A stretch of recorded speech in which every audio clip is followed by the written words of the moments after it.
Hello भाई, today topic British economic policy.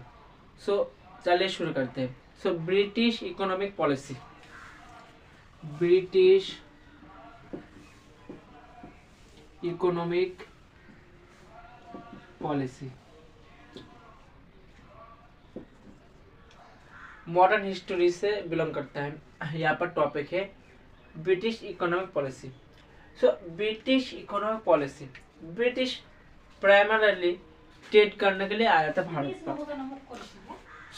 Trade करने के साथ पॉलिटिकल पावर पे आया 1757। यहाँ पर पॉलिटिकल वार बैटल लड़ा। इसके बाद 1764 का वार के बाद में ऑल ओवर इंडिया स्प्रेड हो गया। ब्रिटिश इकोनॉमिक पॉलिसी आप बेसिकली ट्रेड करने के लिए ब्रिटिश इंग्लैंड भारत पर यहाँ पर आया था। पहली बात मार्केंटाइलिज्म,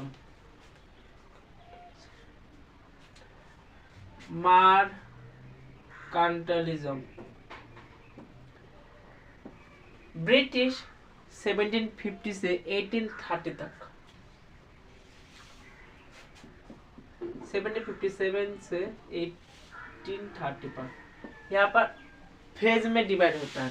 फर्स्ट फेज आप देख सकते हो 1757 से 1830। यहाँ पर जो 1757 पर वार लड़ा, बैटल ऑफ 1757 पर वार हुआ, battle of Plassey, battle of Plassey. Next इसके बाद 1764 पर वार हुआ, बैटल ऑफ बक्सर। वार होने के बाद जो इंडियन ऑयल था, इंडियन ऑयल यहाँ पर ले जाया जाता है ब्रिटेन पर। इंडियन ऑयल गया ब्रिटेन पर। इंडियन ऑयल गया ब्रिटेन पर।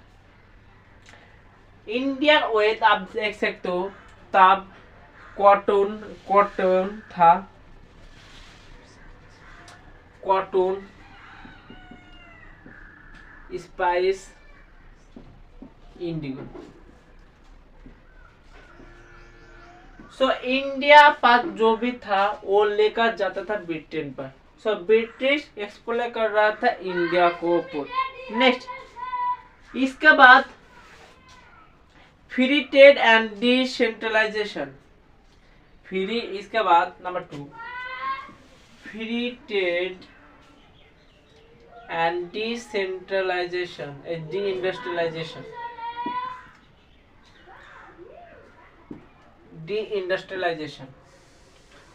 फर्स्ट 1830 पर यहाँ पर चार्टर एक्ट लागू हुआ।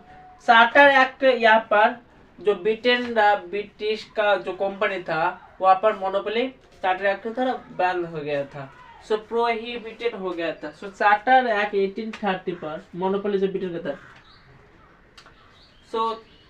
चार्टर एक्ट 1830 पर जो ब्रिटेन का कंपनी था, ईस्ट इंडिया कंपनी, उसको मोनोपोली वो बैन हो गया था।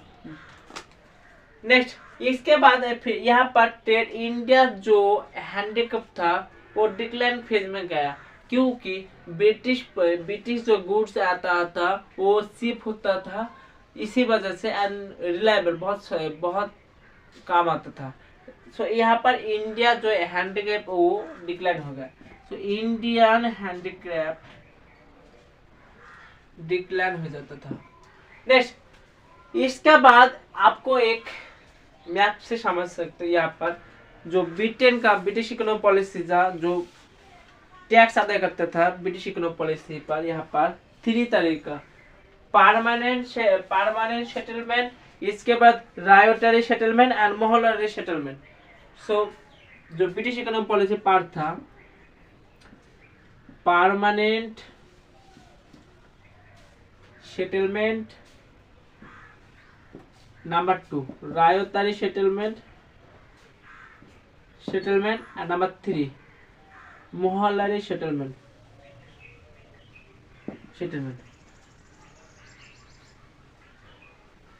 यहाँ पर था पंजाब, यहाँ पर बंगाल था और मद्रास। सबसे ज्यादा रेवेन्यू कलेक्ट होता था बंगाल पर। ये दोनों मिलकर जा रेवेन्यू देता है, बंगाल इकाई देता है। सो यहाँ पर आप देख सकते हो। सो परमानेंट सेटल पर यहाँ पर इंट्रोड्यूस किया लॉर्ड कॉर्नवालिस। शाला लॉर्ड बोले तो कॉर्नवालिस। कॉर्नवालिस ने यहाँ पर इंट्रोड्यूस किया परमानेंट सेटलमेंट।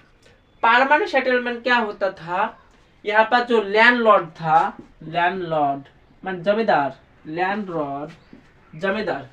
सो ब्रिटेन जो यहाँ पर कॉर्नवालिस कह देता था जमींदार के, यहाँ पर इतना भी मुझे टैक्स चाहिए, रेवेन्यू चाहिए। सो जमींदार पीजेंट से यहाँ पर टैक्स कलेक्ट करके देता था ब्रिटेन यहाँ पर जो ब्रिटिश दे। सो इसी कहते हैं permanent settlement. So permanent settlement, permanent settlement. So basically Cornwallis Bengal में होता है, बंगाल। सो यहाँ पर लैंडलॉर्ड जमींदार के ऊपर यहाँ पर फिक्स होता था परमानेंट सेटलमेंट के। नेक्स्ट इसके बाद आता है रायतरी। इसके बाद आता है रायतरी। यहाँ पर रायतरी नंबर 2, रायतरी सेटलमेंट बेसिकली इंट्रोड्यूस किया यहाँ पर मुनरो ने। सो इंट्रोड्यूस किया Munro.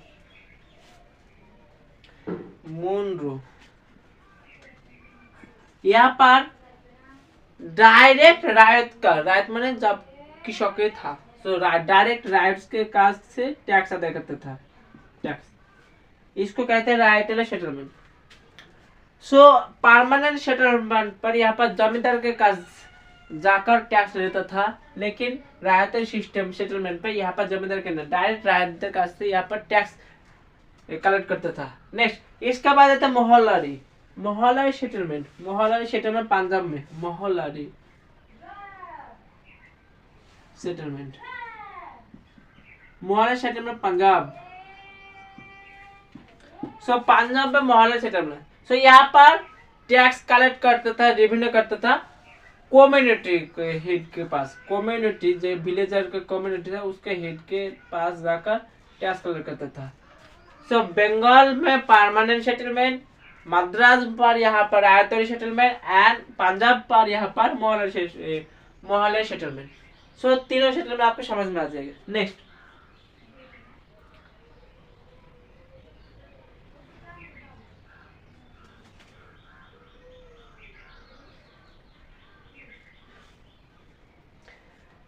So British economic policy से इम्पैक्ट हुआ था इंडिया का तब।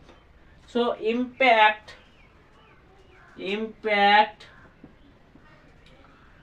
Of British government. So impact of British government number 1, decline हुआ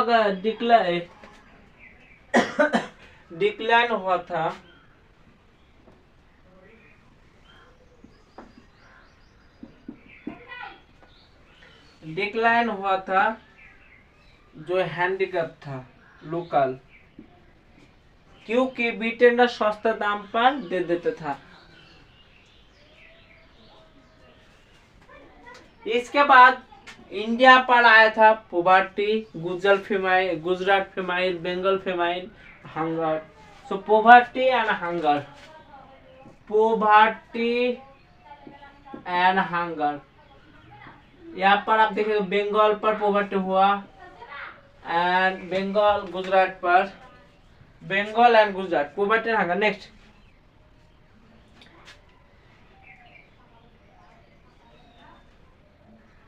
इसका बाद ड्रेन हुआ ऑफ वेल्थ। सो वेल्थ जितना भी वेल्थ था इंडिया का, इंडियन वेल्थ ड्रेन हुआ। Number 4, so Indian wealth drain हुआ। नेक्स्ट इसके बाद railway system, British economic policy से रेलवे सिस्टम इंट्रोड्यूस किया। रेलवे बेसिकली यहाँ पर इंट्रोड्यूस किया रेलवे क्योंकि ब्रिटिश के कॉमर्शियल पर्पस के लिए रेलवे यहाँ पर इस्टेब्लिश किया। सो जो रेलवे के बाद में यहाँ पर रेलवे के यहाँ पर इम्पैक्ट हुआ इंडिया के लिए।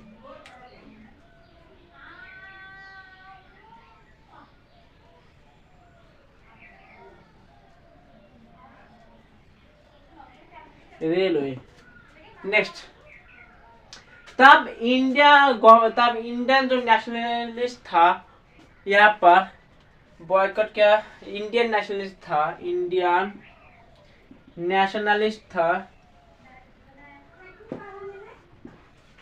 इंडियन नेशनलिस्ट यहाँ पर Dadabhai Naoroji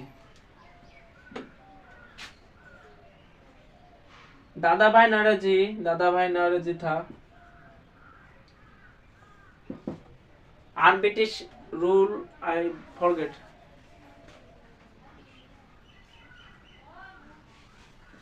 undivided and unBritish rule of India, Dadabhai Naoroji का फेमस बुक है। नेक्स्ट, इसके बाद महात्मा गांधी बॉयकॉट किया स्वदेशी मूवमेंट, यहाँ पर स्वदेशी मूवमेंट, ब्रिटिश जो इंग्लैंड का गुड्स था वो बॉयकॉट करने लगा, स्वदेशी मूवमेंट चला।